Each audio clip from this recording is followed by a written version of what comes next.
I've wanted to sell my GT for a while since I don't ride it anymore, and with the release of the GTS and I guess the popularity of Vesk, selling a GT for anywhere near its original price, despite having low mileage on it, is difficult. So after a few offers that I was not willing to entertain, the opportunity presented itself to trade this for something I actually want.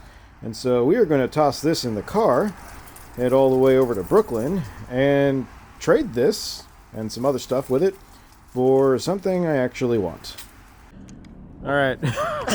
Welcome to the sketch. Yo.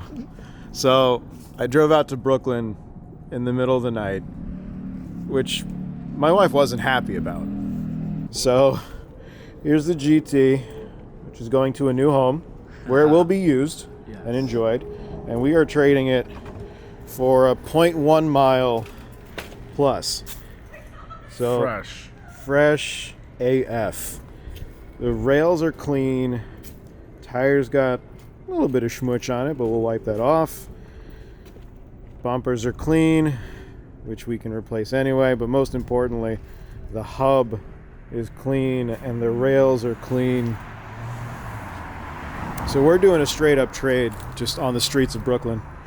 And this puppy's coming home with me for display purposes. And she will be loved. Yeah. There we go. There we go.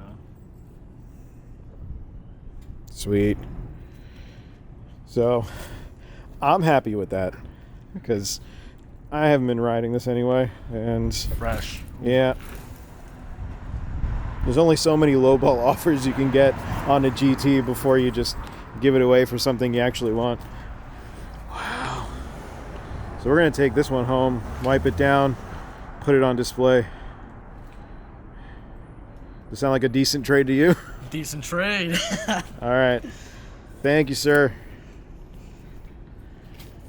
There she is. It's so interesting to see one of these things in person.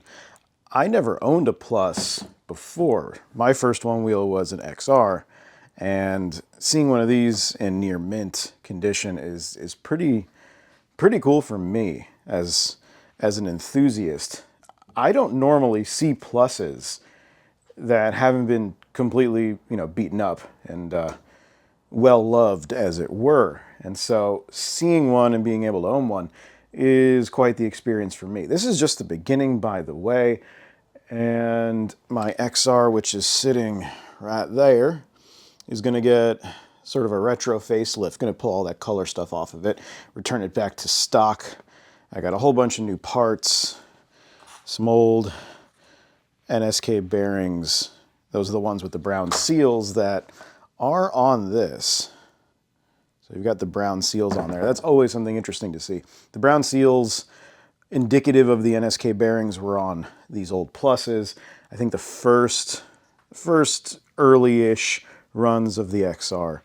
And in addition to that, there's going to be, far as I can tell, courtesy of Corey Bainey from Armadillos, a V1 showing up soon-ish. So he was kind enough to sell me one of those. And coming in 2024 is going to be just a short series of videos, sort of a looking back type of thing.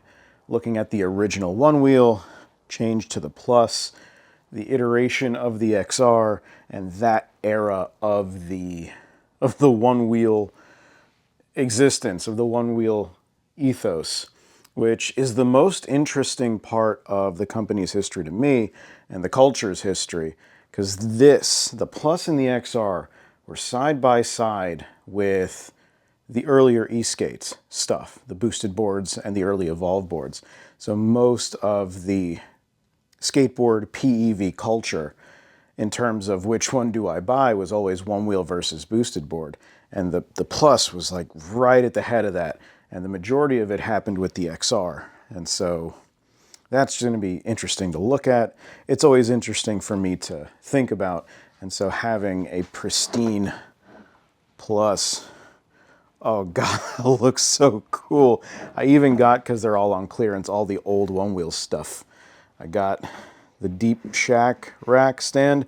So this is going to be sitting on there until I'm done with a whole bunch of extra work and I reorganize the garage and build a display for this, the upcoming V1 and the restored XR. So I'm going to make a little bit of a display because all three of those boards, the V1, this, and the XR, are basically the same body shape. They're built on the same rail, which incidentally is the majority of VESC-based stuff currently. And I think that's a bit of a testament to just how much of a home run this board shape was. Much more so than anything that came after this generation of board. And so it's just always interesting to look back on stuff like this. I just dig this aesthetic so much. And I don't want to move it too much because I'm holding the camera, but you can kind of, oh yeah, that's just so clean. Not a scratch. Especially over here, you see this thing? You get that kind of, whoo. Oh man, fantastic. One thing I did notice, I don't know if it's a Plus thing or if it's just a this board thing. It always starts with the taillight in front. It responds normally when you move it, but it always starts with the taillight in front. I just think that's kind of funny. So, all right. So, not really much of a point to this video other than this is what happened and sort of a, I guess, a hint at what I'll be working on for 2024. Sort of a look back series at what is, in my opinion, purely my opinion, the greatest one-wheeled skateboard platform that really has existed so far. And so, as usual, thank you for watching. If there's no other video that happens this year, have a great new year, and you all take care now.